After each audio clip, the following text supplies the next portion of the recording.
So watching Halloween, the movie with Michael Myers, I started to realize I don't know what Michael Myers' actual motive really is or was through like the actual like series of it all. Like they make one, like the whole just the killing the babysitter. Yeah. Well, think about it. No, because it's more because that's kind of what it is for the first one. But because Friday the 13th. Jason Voorhees, he wants to kill the camp counselors because they let him die. Yeah, his vendetta with them. Oh, that's right. I'm like, why is it quiet? I have a meeting on this time. Freddy Krueger just likes to kill children. Yeah, he's a child killer, and he wants to get revenge on the children the parents that by killing the kids. Yeah, and through their dreams. Chucky is just a serial killer who's trying to find a physical form for his body again. Yeah. Ghostface has his own, that's multiple stuff for screen. Multiple ones. Yeah. So Michael Myers, I was sitting there, I'm like, what the, The Creeper, it's literally, he's an ancient being that needs to feed. Yeah. And I was sitting there and was like, is he just obsessed with killing his family? Well, isn't that and that's really what it turns into, actually. That's what I'm always confused, because you have the original one, then you have the Rob Zombie one, and then you have the continuation. Okay, so I now know all of the answer for this. In the original one, it's not his sister yet, right? No, that was revealed in Halloween 2. Yes. Okay. So the first one, it's literally Michael Myers. He's just deranged and just is out for blood and just wants to go back to the spot and kill the people that are around. Yeah. So his motivation, the boogeyman, the embodiment of evil, that's kind of what that first one is, which is what makes him kind of terrifying. Continuing a cycle of it, then they have to create more of well, then why is he focusing on Laurie Strode? Oh, Laurie is actually his long-lost sister, younger sister. She was adopted after he killed the rest of his family, so now he needs to finish killing the family. What he started. Yeah. And then Season of the Witch happened. That doesn't have Michael Myers in it. Then they bring back Michael Myers in 4, The Return of Michael Myers. Or is it The Revenge? No, The Return of Michael Myers. And now it's Laurie Strode's daughter, and Laurie Strode has died in a car accident. But Michael Myers... Oh, so that's the whole retcon they did with the more recent 2. Oh, and the most recent ones, Halloween Kills and Halloween Ends, they just cut it off at... Did you just say 3 titles? Are there 3 of those? Yes, there's Halloween Kills, and Halloween Ends. So there's the original Halloween, and then they did 3 more. No, there was Halloween in 1977. Okay. I was like, wait. There was Halloween in 1977, Halloween in 2017, Halloween Kills in 2018, and Halloween Ends in 2020. So 4. There's 4 in this continuation. That was the reboot from the original one. I'm gonna go puke. So they made me dizzy. The most recent ones that just came out, they... Pretty much everything, Halloween 2 didn't happen. It was just the first Halloween movie that happened, and then they continue the story. So there is no... Laurie and Michael Myers are no longer related. Okay. But then Laurie Strode is revived in Halloween Resurrections, or H2O, 20 years later, where you find out that she wasn't actually killed. It was actually... She was put into a protection thing. But, fucked having a daughter or something. I don't know. That it is out of all of they did Aliens 4. Out of all of these horror series, it has the most convoluted and fucked up, even more than Friday the 13th, I think. Well, because you try to figure it all out and piece it together. Well, because you have so many retcons on it. Because exactly. The Rob Zombie ones, which actually the Rob Zombie ones are just remakes. Those ones aren't bad. No, and because they're literally he just remade them. Yeah. He did his own telling of the story. What I'm saying, it adds to the convolution because it's wait, which one was that? I'll think of a scene and I'm like, which fucking one was that? Well, it also doesn't help that the girl that's in the Rob Zombie ones is the younger girl that plays Laurie Strode's daughter in 4, 5, and 6. Yeah. Or maybe just 4 and 5. Well, then also with the newer ones and then Rob Zombie ones, the brutality that Mike has. Yeah. He drops the teeth in the back. That's very Rob Zombie, but that's not Rob Zombie one. Yeah. That's the other one. So, anyways, Wow, that was a moment. Happy Halloween, everyone. Hey, post Halloween, but yeah. Wow, that was about 5 minutes of me rambling about Halloween. Yeah, let's start this up. Cool. This is Tommy. This is Jacob. This is Tommy and Jacob's mixtape.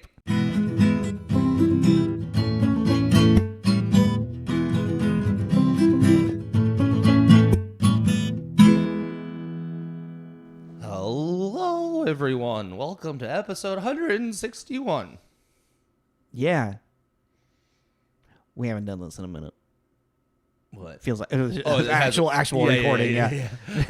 Getting back into the groove. I was in Hawaii. Oh. That's the rhythm of it, right? It's the rhythm, yeah. I was like, I don't know the words, so I'm just gonna hum it. Swam with sharks. That was cool. And I was on Tommy's couch watching his dog. Yeah. Thank you for that. Yes. But yeah, so we're back in the office for first time in a while. Hey, and we are doing a movie. We're doing interesting thing. So yeah, we're doing a movie that Tommy chose, and then that he hasn't seen, that I haven't seen, and I chose a movie from one of the co-stars of this movie. And I don't think either of us have seen it, but I'm going to wait to tell you what it is until we're at the end. Okay. But yeah, cool. And so we're doing it just a fun, weird new block thing. We're trying to new. There's no tie into Thanksgiving or the November or any bullshit like that. Because what we did last year, football. No, that was like 2 years ago. Oh, that was brutal. No, we did the family one last year, I want to say. Oh, yeah, like sisters and yeah, we did family themed, and then we did football before. But yeah, we are doing 2002's The Salton Sea. Yes.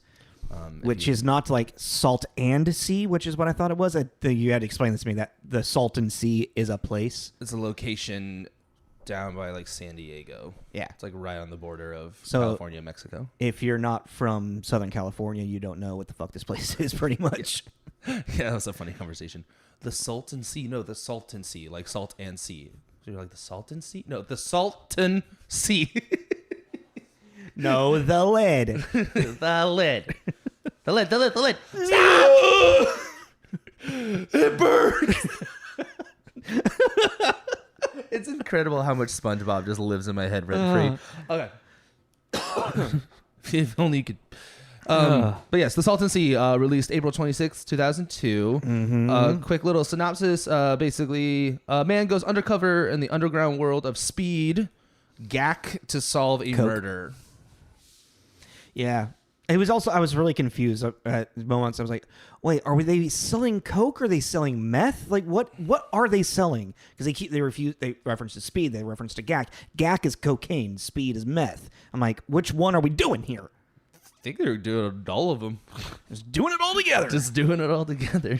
What is that called with a heroin and coke together? I don't know.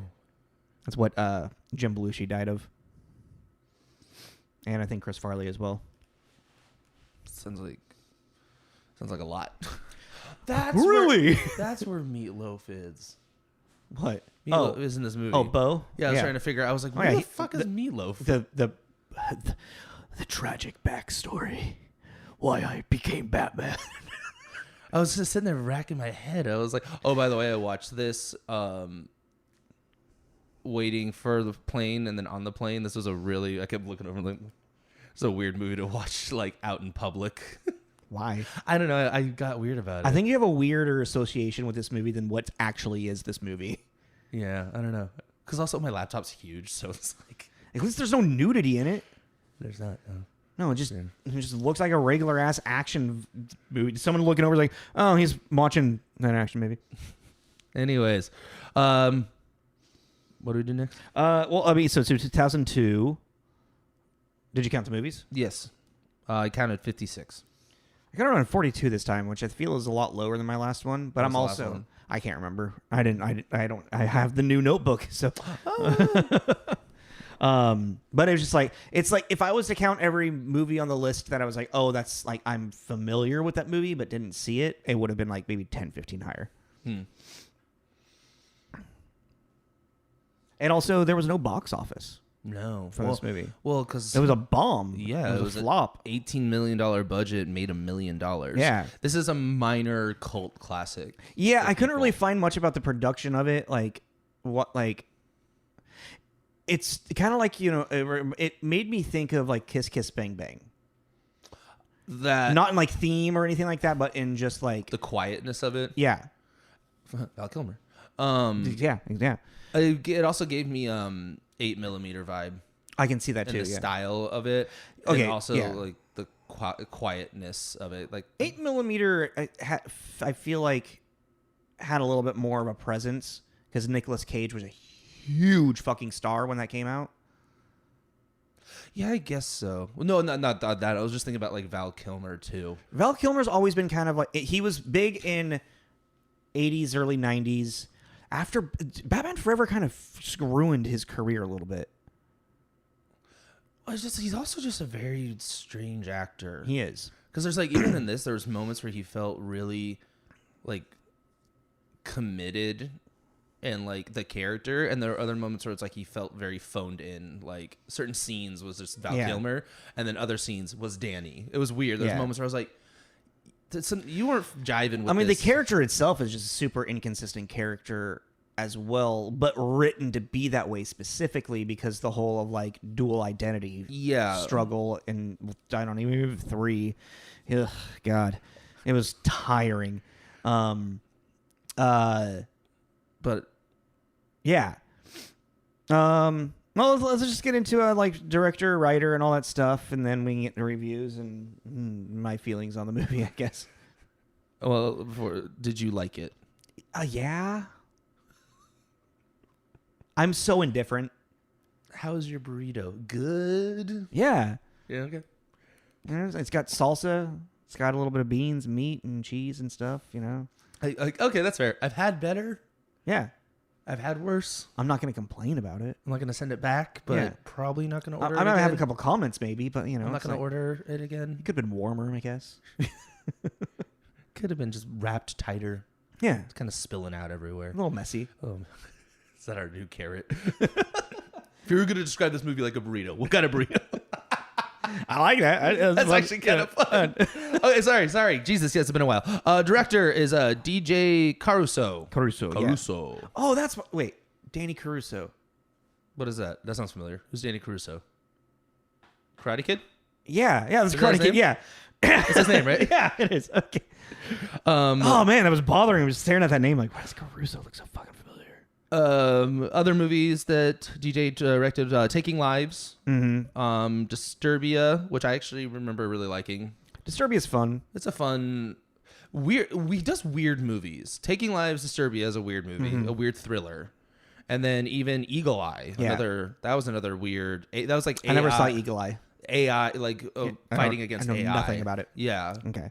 It's like the Ultron, the Oh. protection program is like honing in on Shia LaBeouf for some reason. The Eagle Eye. So he has to like fight against like trains and like because it's like controlling everything. It's really bizarre. I remember the movie getting panned. Yeah. He does weird movies. I noticed that. Oh, I mean, he was the director of Return of Xander Cage, then do Triple X 3. Yeah. Yeah, and there's a fourth one reportedly on the way with him. With Vin?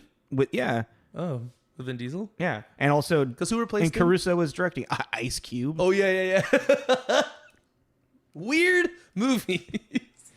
But also DJ Caruso, he I noticed he started his directing more in television, and he did like Smallville, and that's the Superman one, right? yeah, and what was it? And Dark Angel. I saw an episode or two of that. That's Jennifer Garner's show. No, that was Alias. Dark Angel was Jessica Alba, I want to say. Yeah. Okay. Yeah. Yeah. So he's a guy that directs some things here and there. He does some under the radar more stuff, and even like Taking Lives. I feel like Disturbia and Eagle Eye are probably like his two biggest budget ones. Maybe Taking Lives as well. But yeah, like Disturbia. I mean, since it's pretty much a re-envisioning of Alfred Hitchcock's Rear Window. I'm sorry, I just read the synopsis to Eagle Eye. I think I just spoiled it for anyone that hasn't seen. Oh, really? I think the AI is the twin. Oh, wow, that's funny as hell. I think I just ruined that movie. What is Taking Lives again? That's Angelina Jolie and Ethan Hawke, I want to say, or maybe it's Matt Dillon. Interesting. And she's a detective trying to find a serial killer. A FBI profile is called by French-Canadian police to catch a serial killer who takes on the identity of each new victim. Oh, Taking Lives. Okay. Yeah. It's in the name. If you haven't seen that, I think you would like that. Is Ethan Hawke the killer? There's a twist in it. Oh, well, because I'm like, okay, well, I just look at the cast. Angelina Jolie, Ethan Hawke, and Kiefer Sutherland.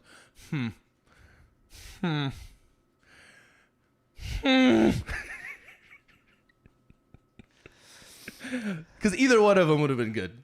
Yeah. Okay. I actually really want to watch it. Yeah, I think you would enjoy it. I think I would enjoy it. There is an awkward sex scene in it to give you a heads up that I know you don't like. I don't like awkward sex scenes. Don't mind a sex scene if it makes sense. I don't like awkward sex scenes. I mean, it kind of makes sense. I'll watch it, let you know how I feel about it. Yeah.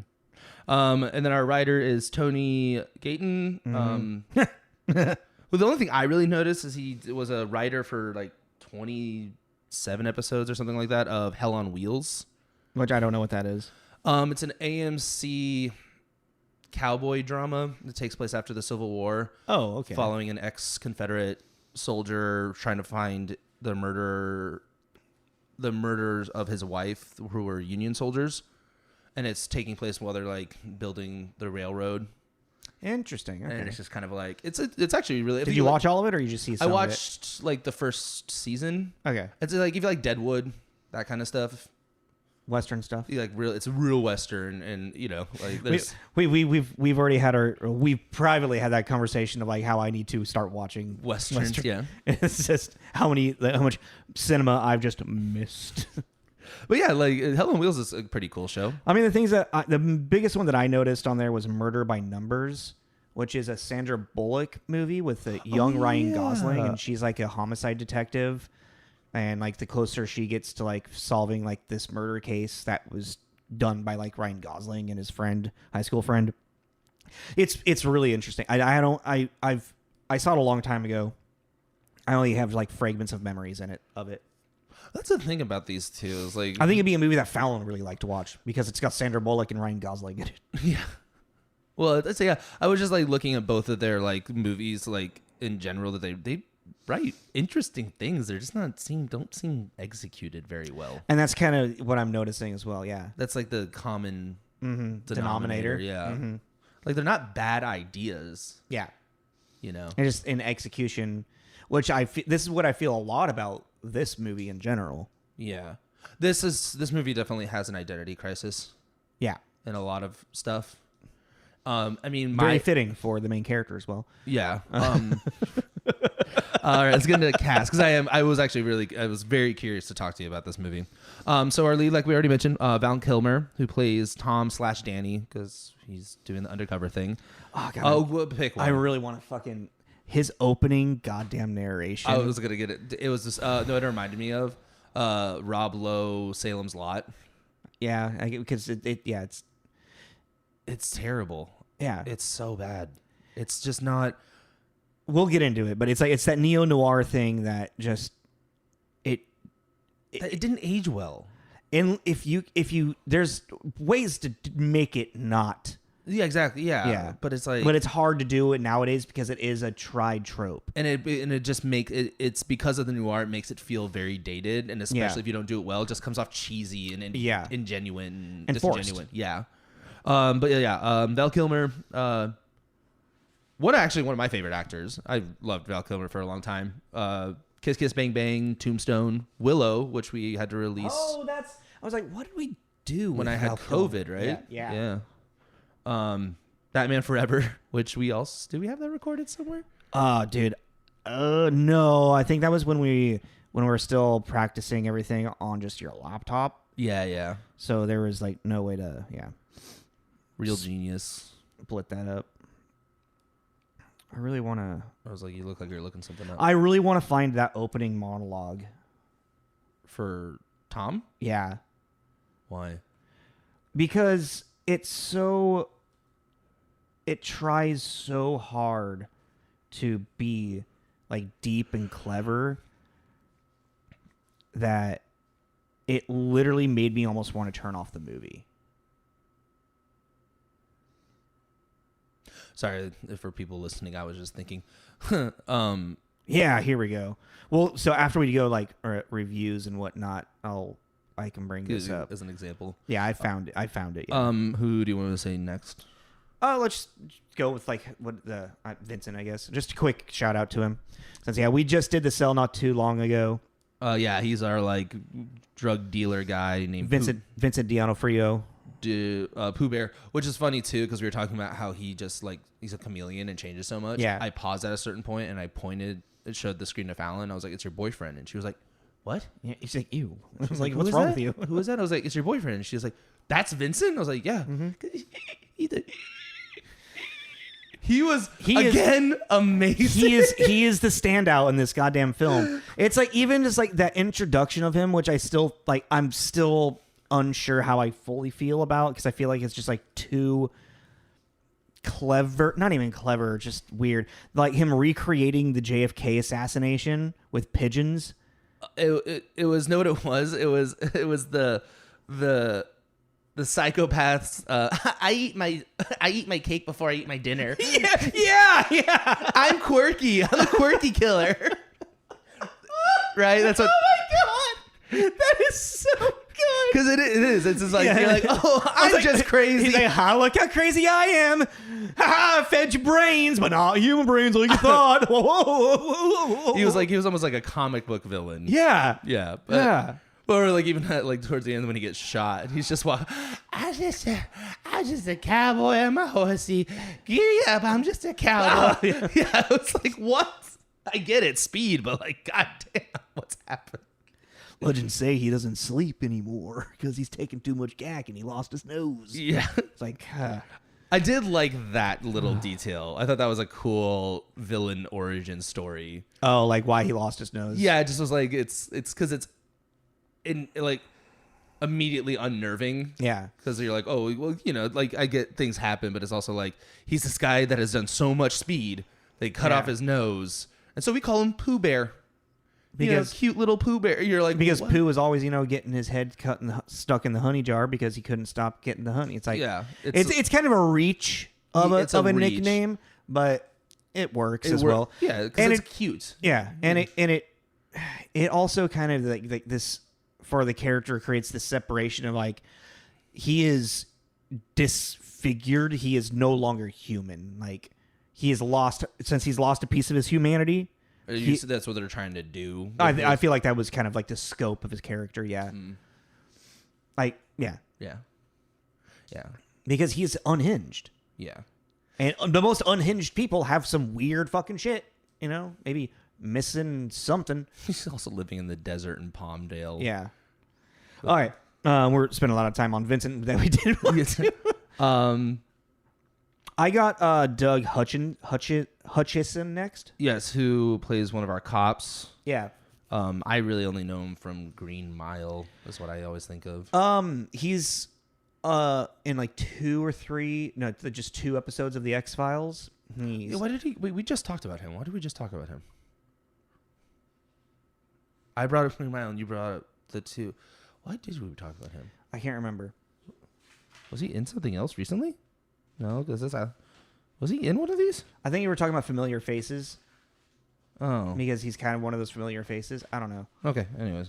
Because, yeah, we have recently talked about him. Just can't remember why. Weird. Yeah, he's kind of just got one of those faces where you just kind of like, you're like, I've seen you and stuff. Yeah, interesting.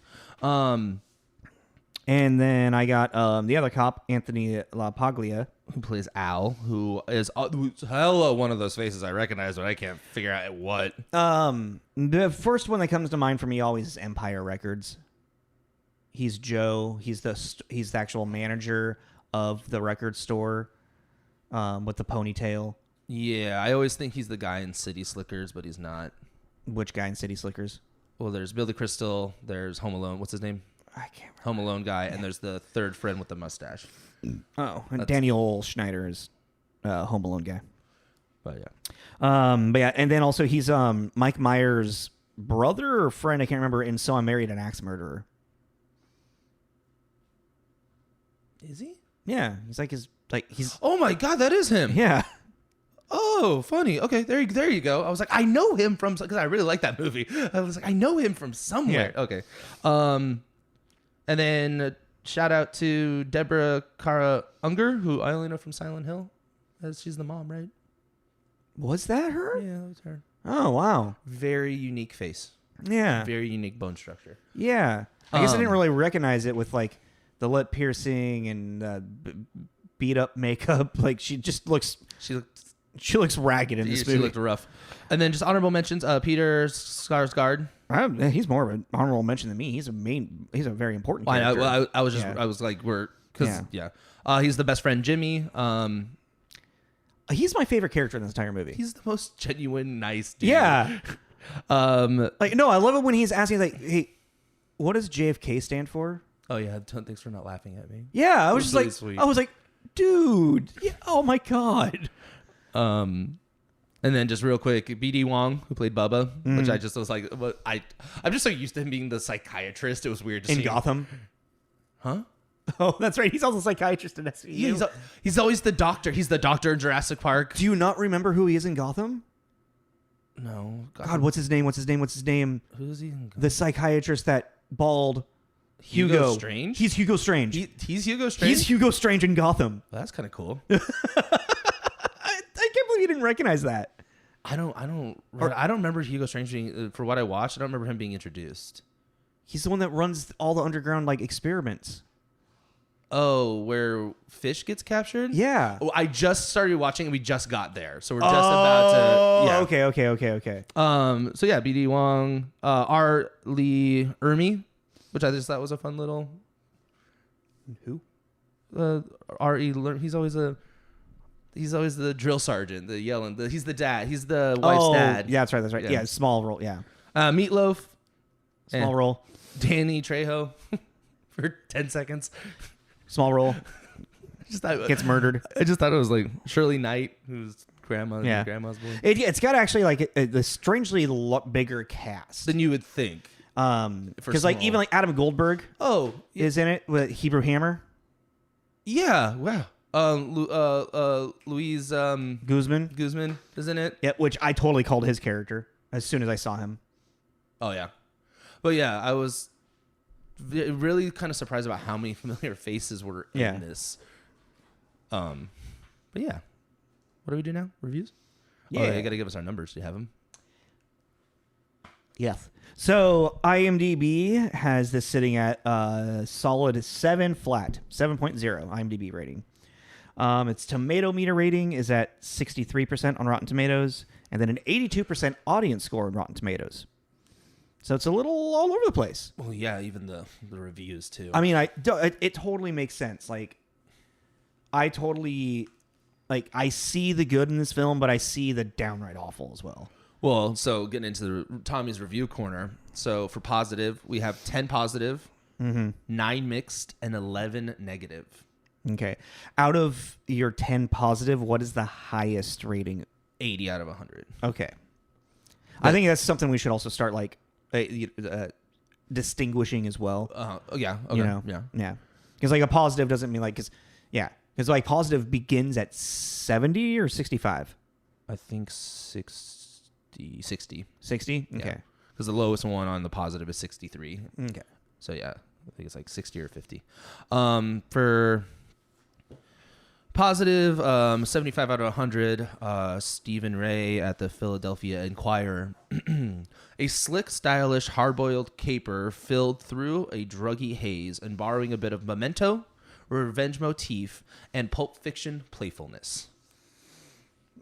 Sure, borrowing. Oh wait, then I wrote a note here. Oh, kind of like the burrito thing. Just I made a note. 67 out of 100. Someone at the Austin Chronicle, no name. For all its faults, it's a solid piece of dirty work. Yeah, which is kind of what we were talking about with the burrito thing. Yeah. No. Yeah. The global. Okay, 50 out of 100. Ray Cologne, the Globe, and Mail Toronto. It uses this is I just thought was interesting because it uses violence as a drug, injecting it into the audience and hoping to addict it. Once a dependence is created, it is simple to feed it with formulaic films. Yeah, that's actually I really like that description because the way that it swerves you through all this stuff and then it just starts to like unfold what's really actually happening again and again. It's like about an hour into this film, you're still getting weird exposition and it's just like it gets tiring after a certain point. It's kind of that's actually a good point. It's like kind of like when you play a video game, right? Like I think comes to mind like Last of Us 1 or 2, the 2, where you're playing for a solid hour and then suddenly The Last of Us comes up and you're like, that was the prologue? That was what time is it? Yeah, you know, it kind of had that vibe. Then let's see. It's for the negative. The film threat. Where are you? Film threat. There's a lot. Film threat. Again, no name. 30 out of 100. Regardless of the poison of choice, I'm always I picked this one specifically. Regardless of the poison of choice, I'm always a little miffed when an actor on screen is supposedly on a specific drug, but too lazy to learn what the actual side effects are. I can dig that. Because that was something that was, and this was kind of what I was talking about with Val Kilmer, kind of like checking in and out, is because it's like he's talking, you know, with a fucking monologue. We've been at this for 3 days, or is it 4? Yeah. And the repetition thing. It's like if you've been doing speed for 4 days straight, you're not gonna just suddenly go home, take a shot, like yeah. You know what I mean? And then suddenly he's at his dead wife's parents' house and just having a normal conversation. It's like. Because it implies that he's actually doing it. It's not like he's pretending to do it. He's addicted to speed now. Yeah. And he just kind of like jumps around that a little bit. So. Well, it's like part of that is like how much of this is, you know, unreliable narrator. Like which he kind of admits to though. Yeah. So it's like, are we seeing like cool. in his mind how he is being calm, but what people actually see on the outside is because if you think about it, like how many times is Pooh Bear like you're making me feel anxious? Yeah, you know, you're making me nervous. I could also fucking see that being a weird ass Val Kilmer choice because he kind of went into a little wackadoo actor sense at a point where he's like in his mind, he's like, well, what Danny thinks is he's very calm and collected. What Tom thinks is blah blah blah, but what everybody else is seeing is me being out of control. So if it's through my perspective. That is kind of a cool thought, though, actually. That like with that right there is that this is since it's all his narrative. Also, because even when he goes to the dinner with the parents, they're talking about how they want to help him and how worried they are because of like how bad he's doing. And it's like to him, he seems like he's coming, but he's sitting there all fucking exactly. But we're not seeing that actually. So then if we're right now we're just projecting an idea. Yeah, I'm just saying that's a cool film. I mean, if you were to actually see like to film that, have that be a revelation at the end where all of a sudden you see Val Kilmer like like freaking out, and we're like, oh, so he has been tweaking the entire time. Or you could do it like too. Like you could even like, I don't know. You could do stuff with reflections. Yeah, you know. But then also kind of think about what the reveal of this entire movie has been one giant setup crafted by him to kill the 2 dirty cops that killed his wife. And so is he actually doing this shit, or is he maybe just doing just enough to make it look like he's fitting in, but not actually addicted? Yeah. Well, because he even says like I went down, like he's drunk. Yeah, he's like, how much of this has been a giant performance to get him to this point? Yeah, because even like when they're doing he's telling him about Bobby. That's a really, really uncomfortable scene. Yeah, in a good way. Like, are you talking about the scene with Bobby? Yeah, with Bobby. Oh yeah, but very, very uncomfortable. Oh, but like really good. Like that guy did a great job playing the fucking fuck with Bobby. You're like, okay, pulls out the harpoon gun. But no, when he's telling them about Bobby, and I can't remember what he says to him, but then Al like grabs him and pins him up against the car, and he's like, I never knew your eyes were hazel. Yeah. And then he's like, God, man, that guy will do anything to touch me. Take him to Chippendales or something. Yeah. There's like these weird little moments of like humor. Yeah. And that's, which I like in these kind of movies, these kind of dark, you know, like heavy content where there's like some kind of jokes here and there. This movie screams late teenage, early 20s. Tommy loves this movie energy 100%. Watching it, yeah, I was like, and and also seeing Val Kilmer and just like his aesthetic, I was like, Tommy wanted to be this guy. Yeah, I didn't want to be him. You know what I mean? Yeah. No, it's that whole thing like in the 20s, every man picks a toxic Tyler Durden. The Joker, like whatever the fuck. Then here we found Tommy's. Dirty drug addict. Literally, like, this, like, the hair, I was like, wow, I don't think Tommy fucking realized. No, watching it, I was like, yeah. A little cringy. Yeah, I was like, not my proudest moment. He's got, like, a tattoo, the bullet hole and turned to a sun, and then flames, and he's got skull rings on every finger. Yeah, I was like, I'm still kind of into it. Like Val Kilmer. No, even just like someone's getting in your face and you're too cool to care about it. Like Val Kilmer looks good. He looks good. Val thinks he's really weird looking. Really? Yeah, I'm like, I think he's handsome, man. I think he's a handsome guy. Yeah. Like, I don't think he's weird looking. So, all right. Do you have any other more reviews? We were just kind of like, I feel we've been spitballing there for a second. Any more thoughts because like, yeah, my biggest thing with this movie is that it's just cliche.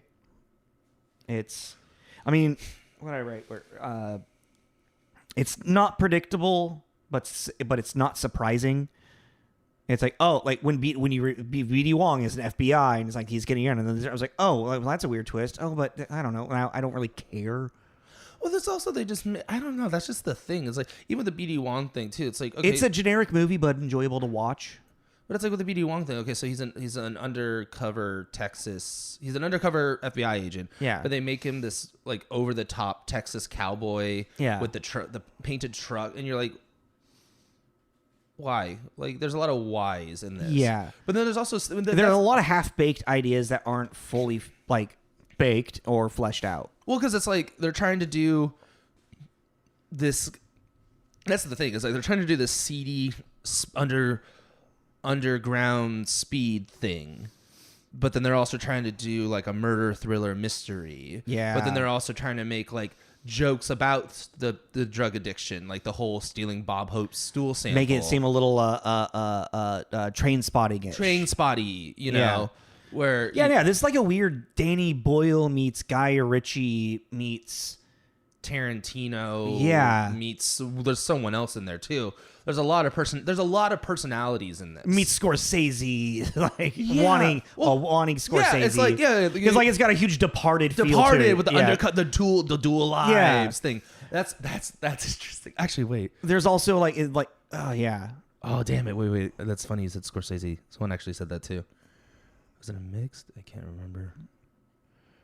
Whatever. I can't figure it out. Do you still have more of that thought, or no? Just that. Wait. I really just wanted to find like even this one too. Oh, that's fun. Wow. A twisty, showy, atmosphere-saturated drama that reveals in a post Tarantino and train-spotting way in sadism and in-your-face seediness, and attracts a cast of coolios primed to play extreme. Yeah.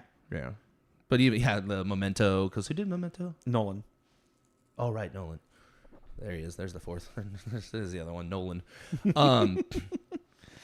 But yeah, like just to paint the whole movie starts off with him playing the trumpet and the apartment's on fire. Yeah, and this happens. He has this fucking voiceover, and I'm gonna do a light performance of it, so you just kind of get the air and feel of it. But you're not gonna do the whole thing, are you? I'm gonna go up till the end of. I'm gonna do a chunk of it. Okay, I'm gonna go take a leak. He's like, my name is Tom Van Allen, or Danny Flynn. I don't know anymore. Maybe I'll let you decide. Maybe you can help me, friend.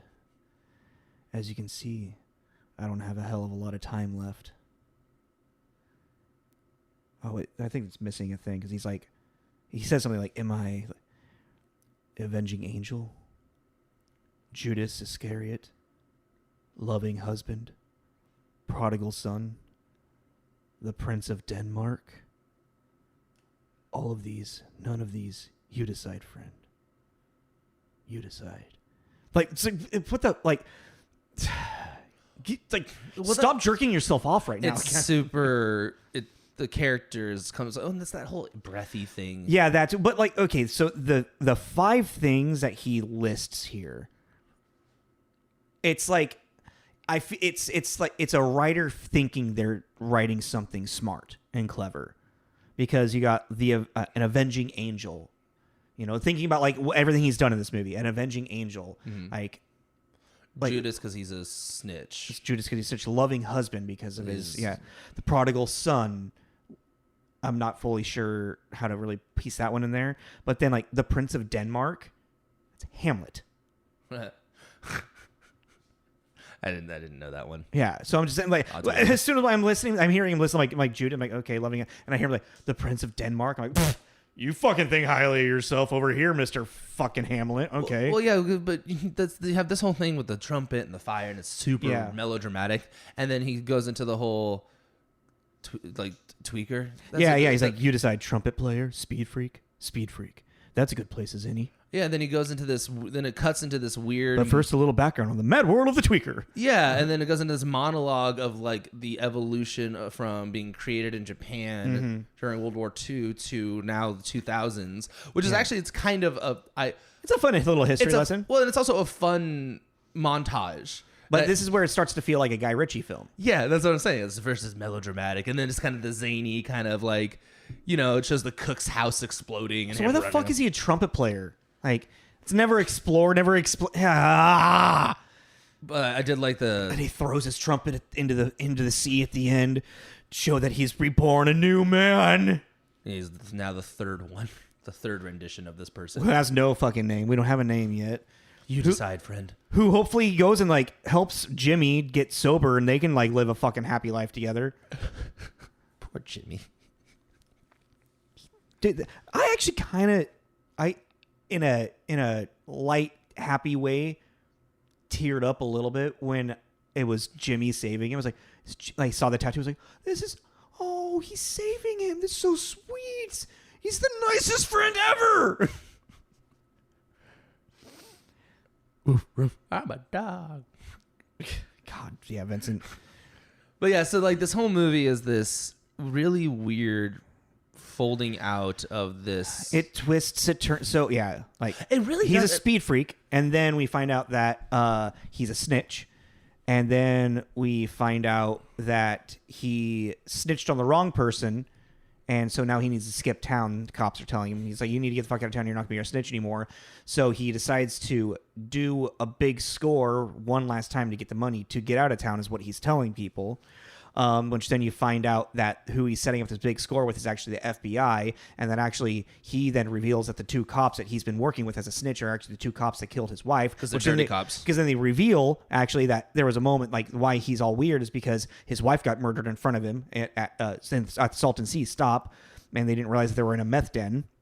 And then we find out, that the cops actually who caught Danny doing this whole thing, they're like, no, we're gonna do this together if you're not taking this shit from us, who are actually doing it dirty to set him up and actually not actually stop anything. So then the FBI know that they're dirty. So then Danny at the end was like, you know what, I'm gonna go do it on my own, and just says fuck the cops and FBI, and then goes and kills Pooh Bear and all his people and waits for the cops to show up, and he kills the cops. And then at the very end, you find out the Mexicali that he's actually supposed to be hiding from is actually Luis Guzman's character that's been beating up the woman across the hall, and that's why he gets shot, and that's why he's dying. You just did a really long Evan Williams Mad Lib. All right, let's make a speed movie. Give me an actor. Val Kilmer. But yeah, it's like this movie is just it is like you putting it out like back to back like that. It is kind of like, wow, this movie is kind of ridiculous. Yeah. But the weird thing about it is like I was bored-ish through it. Like it never fully captivated me, but I kept watching it. Maybe a part of it is because it is this weird little sample platter of too many little things. Too many little things. Yeah. It's like, ooh, jalapeno popper. Ooh, a chicken tender. Yeah. Like when Vincent D'Onofrio was on the screen, I was captivated. Like, because he's just such a damn good actor. Even like I love when they actually kind of reveal what he looks like without the fake nose on, with the two nostrils. Oh, he's cleated it. Yeah. And then that whole scene as well with the badger, like shoving a badger at fucking Val Kilmer's dick.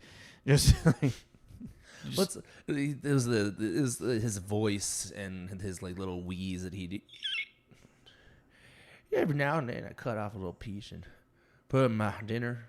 Or breakfast. Oh, my breakfast. You know, like, and he You just did like, pretty good impersonation of that, actually. Yeah. I've only seen this movie 8 million times. But yeah, you know, want to stay for dinner? I got you, motherfucker. Woo, woo, I'm a dog. You're like, speed is hell of a drug. It's like, we have met the Joker, ladies and gentlemen. It's like, man, was he not great at casting for Kingpin? And I'm like, maybe he could have done someone else a little more manic. Well, yeah, I don't know why. It's like I found myself laughing at moments, and I was like, don't feel like I'm supposed to be laughing. But even that, I don't know, like what moments, like that when he gets shot, and he's like, I did a little cowboy. That's kind of like more like, because what's ridiculous about that is that he shoots himself in the leg on accident. Yeah. So like, but that moment is meant to just kind of like shock, and then you just go like, oh fuck, what the hell just happened? Well, because it was just because it's such a circus. Because he grabs the money, and then he immediately goes like, just shot himself in the leg, losing blood, and he's like, oh, I gotta shoot up. You're like, yeah, priority, man. But it kind of I guess you can't really call the cops. Yeah, I mean, yeah. Also, yeah. It weirdly reminds me of Boondock Saints, and when the cat gets shot on the wall. Can't believe that just fucking happened. Yeah. Yeah, that's a good correlation and similar vibe. I mean, and also it was so clear. Maybe it's just because I pay attention to movies. Jesus. When Danny Tommy Valley gets shot by Pooh Bear, I wasn't worried because I saw him with the bulletproof vest earlier in the movie. Yeah, so you never once actually believed that he had died. Yeah, I was like, oh well. I saw him with the bulletproof vest in his apartment earlier before he talked to the girl and tried to get her to plant the stuff. That's his way to save her, whatever. God, that entire side plot, just hero complex bullshit as well, because he lost his wife. Think maybe he can save another woman. I don't know. I kind of felt like it was them helping each other out, because I was really worried it was going to get really weird romance. Oh, I thought they were going to fuck at one point. Yeah, but I really liked that they kissed, and then he shut it down, and then it was like I need to talk. Like, this is the first time that he's actually talked about it. Yeah. Since it happened, really, because he's been doing the undercover thing. I will also say I did think it was weird that it had only been a year. I didn't pick up on that. Yeah, this whole thing since his wife died, and then this investigation he's been doing was only a year. That seems short. I thought he had been a snitch for a year. No, I think this whole thing had just been a year. No, I think no, because he that. I think that might actually just be a writing continuity, because he does explicitly say with the two cops, I've been snitching for you guys for a fucking year, and you're just going to throw me on this wayside like this. So I think that might be a writing continuity error. Okay. Because it's like he figured out who the cop was pretty quick, because he just so happened to go to the school where his dad taught music. That's a fucking, oh God. Not a Deus Ex Machina. It's almost a Deus Ex Machina. It's just bad writing. It was forced writing. On the forced narrative. It's like there's the Memento thing too. It's like a red herring. Not a red herring. He has a photographic memory, I guess. In Memento? No, Val Kilmer. Did they mention that in there as well? Well, no, it's kind of because, man, you're one observant tweaker. It's like, yeah, he basically has a photographic memory. If he can remember, he sees the ring from 15 feet away. He recognizes the shape and size of it. I think he gives a whole breakdown of Bobby's apartment. Yeah, well, yeah. I think that's just literally his hyper obsession, his hyper focusedness. Yeah, because they never said anything about him having a photographic memory. Well, that's what I assumed it was, because it's like, because even with the gun, the kid, yeah, that was also very Guy Ritchie. Mm-hmm. Is it 8 or 9? I don't know. Going into the barrel, yeah. It's like, was it 8 rounds or 9 rounds? I don't know. Pretty fucking important right now, isn't it? See, that's what I'm saying. There's these weird moments of these weird humor moments, but it's not committed. Like Kiss Kiss Bang Bang. has more of a funny movie, Yeah. but it's a dark noir detective comedy. yeah. In a Its sense. identity is a little like where, but like has more of an identity than this. Yeah. This is 5 movies. Kiss Kiss Bang Bang is like 2. 3. I was gonna say like 2. 3. 2.5. All right. 2 3/4. Yeah, no, this one's like 5 different kind of like ideas, movies, just all mashed together. Yeah, I think that's what really gets to me about is the humor. Like, with the whole he's telling his plan about the Bob Hope stool heist. And he's like, okay, here's the lab. And he goes, oh, what is that? And he's like, it's the lab. He's like, no, what kind of fucking drink is that? He's like, a Cooper Libre. No, Jimmy grabs it. What's that? Is it like rum Coke? It doesn't fucking matter. Stop touching the lab. It's like there's just these weird. But that's also like a very much an unneeded scene because then he's talking about like doing this heist and then what was the point of that? And he looks at them and he's like, so you down for that? And Danny's like, no. I'm like, what? It's very train spotting, that scene, but we haven't been able to interact with these characters enough because then he gets hit by the bus. He dies at the end of that heist. But who gives a shit? Who is this? We don't know this guy, Also, it was unclear if that was truly what was happening in the heist, like what happened, or if that was Danny just imagining what the actual outcome would be. True, but that's the problem too, because after that's the last time we see them. Yeah. So we have no idea. Like, it's such an unnecessary scene, and it's like that scene would have been great if you had just given us a little. If that's what the movie was, them stealing Hope's still a bunch of tweakers. Yeah. Well, yeah, okay, but I'm also just saying if we just had a little more investment in them, that scene would have made more sense. But you're kind of like, the fuck just happened? Like, why? Or if like they're talking about this and then Danny's like, no, I got a better one. We're gonna do this thing. We're gonna make this deal over here, and then he brings them in, and then whatever shenanigans happens with that. Yeah, it was just really. Okay, what am I gonna do? No chicks. What? No chicks. Okay, fine. You can be the getaway driver chick. Yeah. It's like such a weird... No one else has a driver's license. You have a driver's license. Yeah, it's just a weird scene. I don't know. I feel like we're kind of just like spinning tires what right are now. we? We're at like 52. That's cool. We can wrap it up. Oh, wait. So you're going to... Let's rate it first.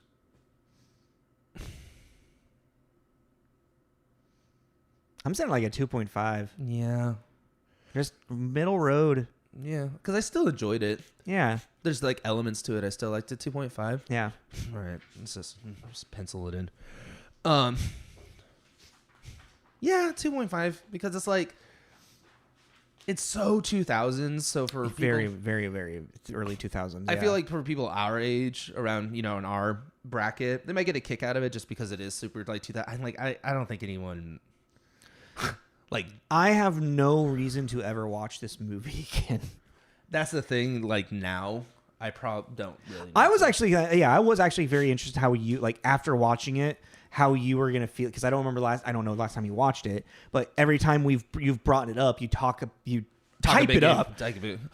I do that with everything. I know it's true, but until you like circle back around because it's fond memories and nostalgia. I've been better about like when I think about it, and even when we were actually talking about doing it, I was watching it. I was saying to Fallon last night, I was like, I think I need to stop promoting movies that I like to review. She's like, why? Because I'm like, then I ruin them. Like, because I look at them differently. I'm looking at them through like, objectively, is this a good movie? And I'm like, it's not a good movie. Like, I don't want to do. But no, that's fine because we have multiple movies that objectively aren't good movies that we really personally like. Yeah, and I think this movie's fun, and it's one of those like it's more of a bummer because it's an okay premise. It's just like we were saying with them earlier that it's just not executed. Yeah. Really that well, it's like I still really much. I mean, there's a place for it in cinema, party movie history. Like, Can't Hardly Wait, not a good movie, objectively, but it's still enjoyable. It has like its audience, and I'm part of that audience. Or even the American Pie series as a whole for me. Like the first one, arguably, you can actually say is actually for like a teen raunchy comedy, very, very well thought out and executed. As they kept going, they got a little bit more redundant and whatnot, but I still love them. Yeah, but then also just with the change, even in this too, with the change of times, some things in the 2000s were just for some reason okay. Yeah, and there people are like, oh wait, no, we're a learning and growing society and culture. are we? I like to believe so. But yeah, I mean, it's like, I don't know. It's one of those, if you like I know like you didn't really agree with it, but if you like 8mm, it has like that. It was a really grungy, dirty. If you like Vincent D'Onofrio or Val Kilmer and you want to hate him, yeah, it's just or if you do like a heistish. No, if you like crime drug culture movies. Yeah, that's a good way to put it. Yeah. You know, like if you're like Trainspotting, even 8mm, if you like that kind of thriller. It's even light thriller too, you know? Yeah. But that's what I'm saying. It's like, it's easy. Light thriller.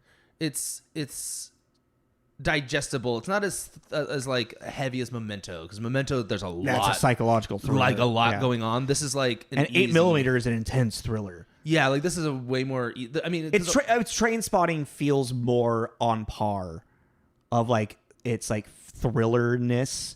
Yeah, it's like Trainspotting, but they added some kind of real loosey-goosey murder mystery to it. Yeah. Real loosey-goosey. Because even then, like, we'll wrap it up, but even like with the whole, like, the two cops being dirty. Yeah. Rewatching, I'm like, no shit. Was that supposed to be a fucking twist? Of course they are. Look what they're doing. Yeah, they're using a fucking tweaker as a snitch. Like, and like the first one we're introduced that he snitches, he gets. What's interesting is like when they were first kind of introducing all of that, I was sitting there, I had to like pause it and I'm like, wait a second, is he a cop? Is he an undercover cop? And I was like, is this The Departed? Like right now, like what is happening? The Departed before The Departed. Yeah, I was like, what the fuck? And then they kept going. I was like, oh, he's just a rat. He's just a snitch. Yeah. Yeah. Well, because even I know with the whole like the dirty thing, like Bobby being in this boxer shot outside of the apartment. Yeah. I was like, something went wrong here. If you were doing a drug bust, why is he outside in his underwear? I didn't put that together. And it's like, I already knew because I've seen it before, but I was like, that was on purpose, like to kind of, I think, to allude to something. Why is Bobby in his boxers outside downstairs of his apartment? Yeah, I thought he like killed himself out there. Well, he had a gun. Yeah, exactly. So no, yeah, I legit just thought. So it's like, no, that was the dirty cops, and I think they threw him over. Oh, and they set it up to look like something else. Yeah, that I didn't piece that together. Say, hey, look, well, there's a little bit of cleverness in the movie. There we go. Because even that, yeah, they're like, what? He wasn't gonna do nothing with the harpoon. Yeah, right. All right. So yeah, 2.5. So you said that you picked a movie from somebody in this. Yes. I picked a Peter Sarsgaard movie. Oh, I was going to try and guess. Oh, sorry. That's okay. Who were you going to guess? I didn't get that far. I just got to so Peter Sarsgaard cut me off. Okay. What movie? So he's a voiceover in it, actually. Okay. It's called Robot and Frank. I've seen that. You have? Mm-hmm. I've never even heard of it. Yeah, we can do that one. Yeah. So you haven't seen it, Robot and When's Frank? the last time you watched it? Oh, when it came out. Oh, so a while ago. Yeah. Okay. That's he was like an old lockpick or something. Something like that, yeah. Yeah. Him and the robot decided to do some weird heist or something. Yeah. I was like, this sounds really weird. It's really good. I've only seen it the one time. And so it's I don't like, remember what's his name? James Frank, no, Saruman. Is it? Frank Langella, right?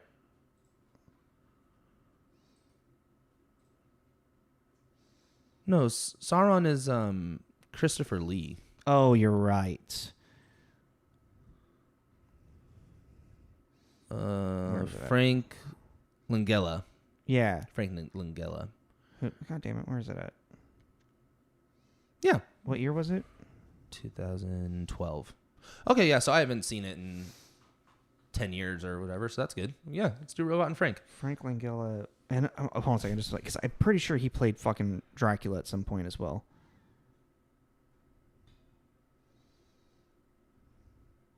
I guess we can talk about this next week. Yeah, let's talk about that next week. So yeah, like, subscribe. So join us next week for Robot and Frank. Give it a watch so you can, if you want to, listen in. And, know what we're talking about. Follow us on Instagram. YouTube, Spotify, Apple, wherever you get your podcasts. Apparently, I forget what it is. One of the podcast servers is gone. Oh, okay. Yeah. I think it was Google Podcasts or something. Okay. On all our posts, you can find our link tree. So just click on that, Yeah. and that will take you to everywhere. Then you might want to listen. Exactly. All right. So join us next week. This is Tommy. This is Jacob. This is Tommy and Jacob's Mixtape. Thanks, y'all.